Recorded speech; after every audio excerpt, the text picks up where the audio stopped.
Muy bien, vamos camino al cónclave, se agotan las horas, por supuesto mañana tenemos un cubrimiento especial en la madrugada, empezará este cubrimiento especial de Noticias Caracol en torno al cónclave que ha estado marcado en esta antesala por muchas reuniones, por congregaciones, por ritos, por eucaristías, pero también por polémicas. La polémica, por ejemplo, de varios cardenales que tienen investigaciones a su espalda y también polémicas marcadas en su ejercicio cardenalicio. Estamos hablando, por ejemplo, del cardenal Juan Luis Cipriani, quien fue sancionado por el Papa Francisco por presuntos casos de abuso sexual y que de hecho no puede entrar al cónclave además de su edad, pero sí se hizo presente en las congregaciones. Hay un caso gigante en Perú y es el caso del Sodalicio. Esta es una organización que fue, el Papa Francisco ordenó su cierre por los casos que dos periodistas muy juiciosos en sus investigaciones han hecho allí en Perú. Es Paola Ugaz y es Pedro Salinas. A los dos los saludamos muy amablemente aquí en Noticias Caracol en Vivo. Paola, Pedro, gracias por estar con nosotros. Hola, ¿cómo estás? ¿Qué tal? Bueno, arranquemos hablando del Sodalicio. Pedro, expliquemos qué es el Sodalicio y qué pasó con esta organización. El Sodalicio es una organización, era una organización oficial de la Iglesia Católica, era una sociedad de vida apostólica, que fue suprimida por el Papa Francisco y ha dejado de existir. Sin embargo, a raíz de la muerte del Papa, esta organización, o lo que queda de ella, pretende apelar al siguiente Papa para que los restituyan o para que los refunden. Claro. Paola, de acuerdo a lo que ustedes investigaron, ¿qué pasaba al interior de esa organización? Bueno, era una organización donde abusaban de sus miembros de manera física, psicológica y en algunos casos sexualmente. Y además de todo eso, esta organización, usando al logo de la Iglesia Católica, se enriqueció y tiene una fortuna calculada en $1.000 millones en base al tratado firmado con el Vaticano, que se llama Concordato. Tiene colegios en Colombia, tiene institutos en Ecuador, tiene 9 cementerios en el Perú, tiene una iglesia muy importante en Estados Unidos, y eso ha hecho que el Papa Francisco intervenga porque él consideró que en esta organización hubo corrupción, se utilizó el logo de la Iglesia Católica para hacerse famoso. Y a su vez, eso sirvió para tener una maquinaria de abuso durante más de 50 años en el Perú, donde nunca les pasó nada. Gracias al poder del dinero, tuvieron mucho apoyo de muchísimos políticos y muchísimos religiosos en la curia, en el Vaticano, donde estamos ahora. Sí, Pedro, ¿ustedes cómo llegaron a esta investigación y cómo la ejercieron? Bueno, yo fui parte de la secta cuando fui adolescente y en el año fines del 2010 me busca una víctima sexual del número 2 de la organización, quien en ese momento ya había fallecido en el año 2001 y estaba, se había abierto un proceso de beatificación. Iban a canonizar al pederasta serial. Sí. Ustedes, digamos, a partir de que ejercen la investigación que termina, tengo claro, en un libro, ¿no? Que ustedes sacan. Mitad monjes, mitad soldados. Exactamente. El ejercicio, ¿cuáles fueron los obstáculos que tuvieron al investigar semejante tema, no? Bueno, de inmediato la organización, el libro sale en 2015 y la organización negó todo, luego armó varias comisiones y cuando empezamos a jalar el hilo del dinero, la organización inventó una maquinaria de mentiras acusándonos a mí y a Pedro de ser jefes de bandas criminales y buscando que vayamos a la cárcel. Gracias. Eso hizo que nosotros que busquemos encontrarnos con el Papa Francisco y contarle lo que estábamos sufriendo, ¿no? Yo en noviembre del 2022 tengo una reunión con el Papa Francisco donde le pido investigar esta organización porque lo que querían era vengarse y mandarnos a la cárcel. Felizmente el Papa nos escuchó y 8 meses después de esa reunión manda a una misión a Perú para que investigue el sodalicio, y eso hizo que, digamos, que en enero de este año pueda suprimirla y luego anunciar que esa investigación, sobre todo la parte del dinero, lo van a hacer en Estados Unidos. Pero ha sido muy difícil. Pedro Salinas está por ir a la cárcel, yo también. O sea, han sido muy vengativos contra nosotros. O sea, siguen los procesos judiciales abiertos. Todo está abierto. Yo tengo que regresarme antes, en estos días, a Lima, porque tengo una audiencia el próximo miércoles 14, donde un juez debe determinar si archivan el proceso que me han armado, porque se trata de un monigote armado para perjudicarme, en el que pretenden que vaya a la cárcel por 11 años y 5 meses. Sí, Pedro, pero parece increíble, es decir, ¿no es suficiente prueba la decisión que tomó el Papa Francisco sobre la organización? Mira, el Perú es, como muchos países de América Latina, un país con instituciones precarias, y el sistema judicial peruano lamentablemente es susceptible a la corrupción. Se ha demostrado a través de una operación del Ministerio Público que el sodalicio tenía operadores a sueldo en los pasillos del Ministerio Público y en los pasillos judiciales para retrasar las demandas contra ellos o archivarlas, y en nuestros casos agilizarlas.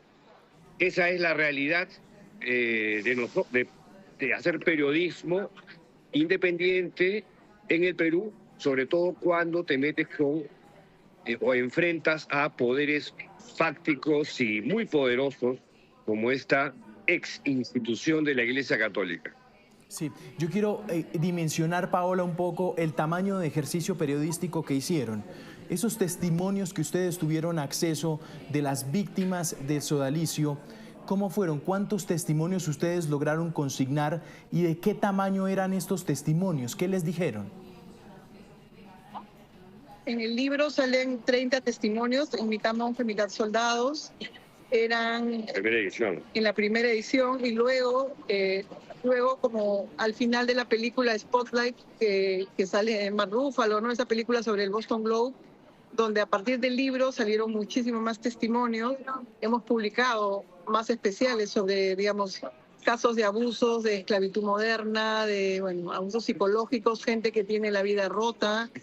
Y poco a poco, además de eso, digamos, entra el tema del dinero, porque, como repito, si no hubieran tenido el poder político y el poder económico, esta organización no hubiera durado tantos años sin que les pase nada, porque durante todo el tiempo que han durado nunca hubo ninguna investigación que llegue a buen puerto. Eran amigos del expresidente fallecido, Alan García, socios de la TAM, de los chilenos de la TAM. Como repito, ninguna organización católica tiene offshores, cementerios, y todo tiene que ver con ese dinero en el cual acumular ese poder hizo que también aquí en la Curia del Vaticano tengan muchísimos amigos, y eso los hacía sentir protegidos. Si no hubiera sido por el Papa Francisco, esta organización hubiera seguido vivita y coleando hasta el día de hoy. Sí. Pedro, ¿el sodalicio es una cosa y el cardenal Juan Luis Cipriani es otra? ¿O todo tiene que ver con todo? A ver, ambos pertenecen al mismo espectro político de la Iglesia Católica, del sector ultraconservador, del sector más rigorista, que en estos momentos son absolutamente aliados y están participando en las congregaciones preliminares, o también llamadas reuniones precónclave, que han concluido el día de hoy. En el último libro que he escrito yo, La verdad nos hizo libres, aparece contado con pelos y señales el caso del escándalo Cipriani, quien, siendo un abusador de un menor de edad, ha participado sin que ningún cardenal haga alguna observación a su presencia en Roma. Un escándalo. Es un mal inicio y una malísima señal para lo que se viene en este cónclave. Pedro, usted fue el único periodista que pudo hablar con la víctima, tengo entendido, ¿no? No, otra periodista peruana, Rosa María Palacios, y el chileno Juan Carlos Cruz, una de las víctimas más célebres del caso Caradima. Fuimos los que tramitamos la denuncia a través de una carta personal en la que la víctima, llamada David en los libros, para proteger su identidad, logramos que llegue a las manos del mismísimo Papa Francisco. A través de ese testimonio... Papa Francisco toma decisiones, sí, ¿no? Claro, el Papa ya vamos a las decisiones que tomó sobre el cardenal Cipriani. A partir de ese testimonio, ¿qué encuentran ustedes, Pedro? Cuando acceden a este testimonio de este menor,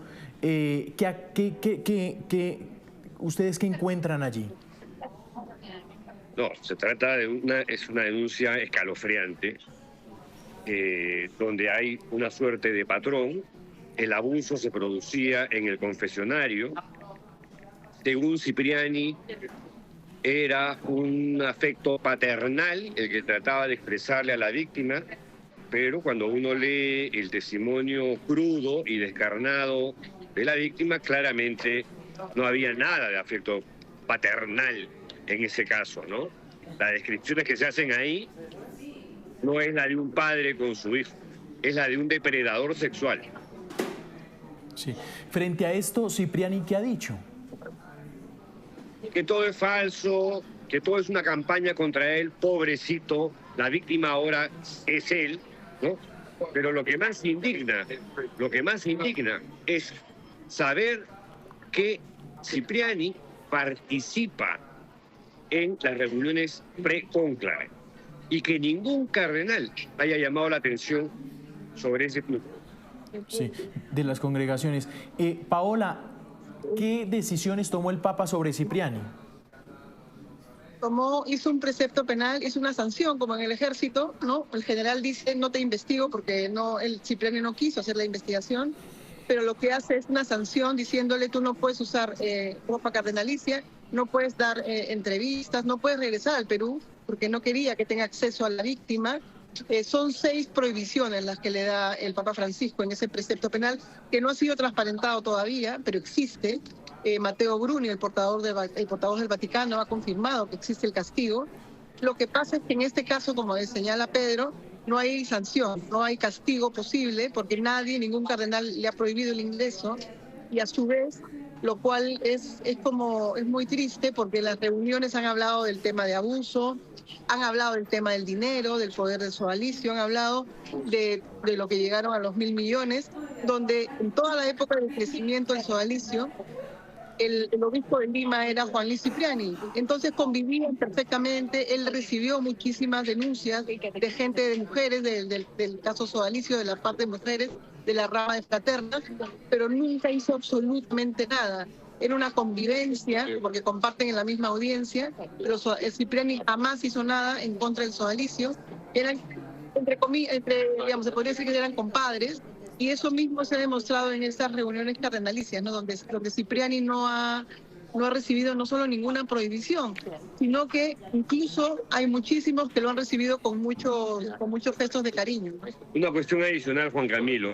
Hasta el día de ayer estuve hablando con la víctima, y las presiones sobre él, los intentos de amedrentamiento para revelar su identidad, son de un nivel de miseria humana, porque hay que ser bien hijo de puta para hacer lo que están haciendo con esta persona, revictimizándola una y otra vez, hasta el día de hoy, sin que la Iglesia Católica tome cartas en el asunto.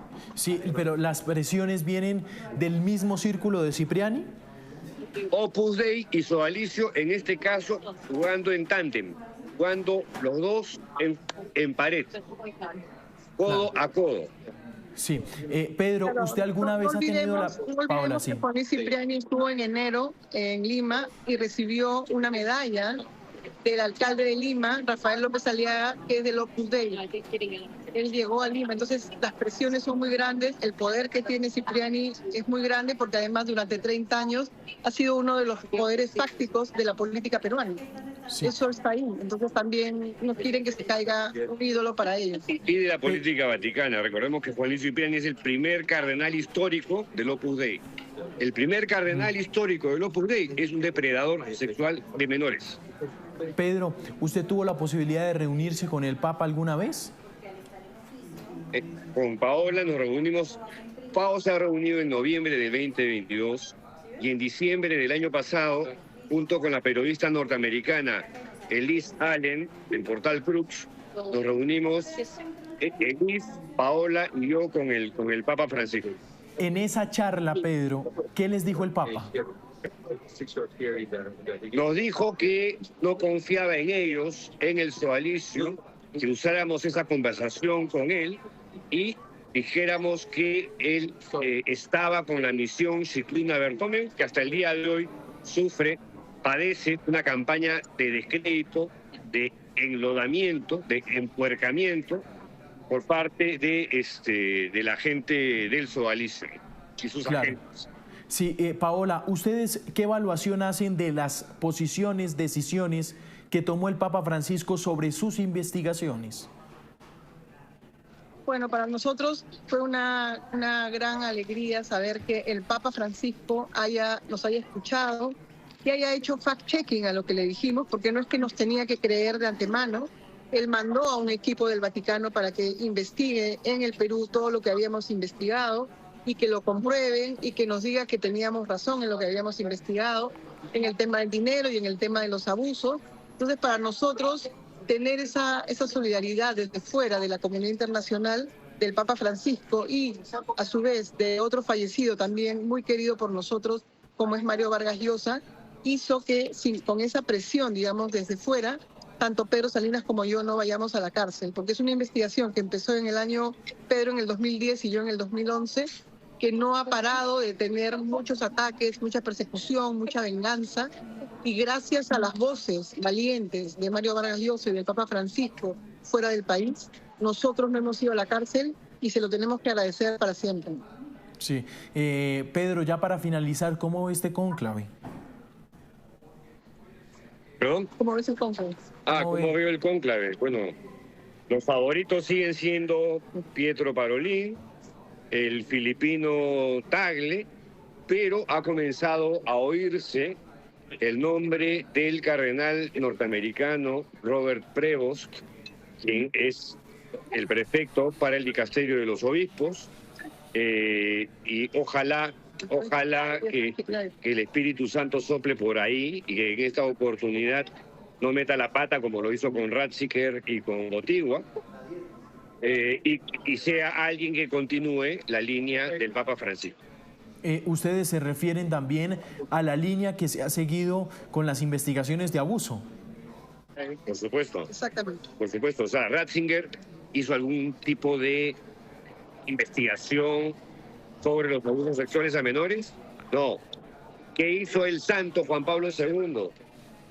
Menos que Ratzinger. Juan Pablo II al revés se dedicó a encubrir pederastas. Si algo es Juan Pablo II, es el santo patrono de los pederastas. Sí. Muy bien, ahí estaba entonces el periodista Pedro Salinas, Paola Ugaz desde Ciudad del Vaticano, los dos periodistas protagonistas también en las investigaciones, estos testimonios claves que involucran a Juan Luis Cipriani en presuntos casos de abuso. A los dos, gracias. Gracias. Gracias, Juan Camilo. Chao, chao.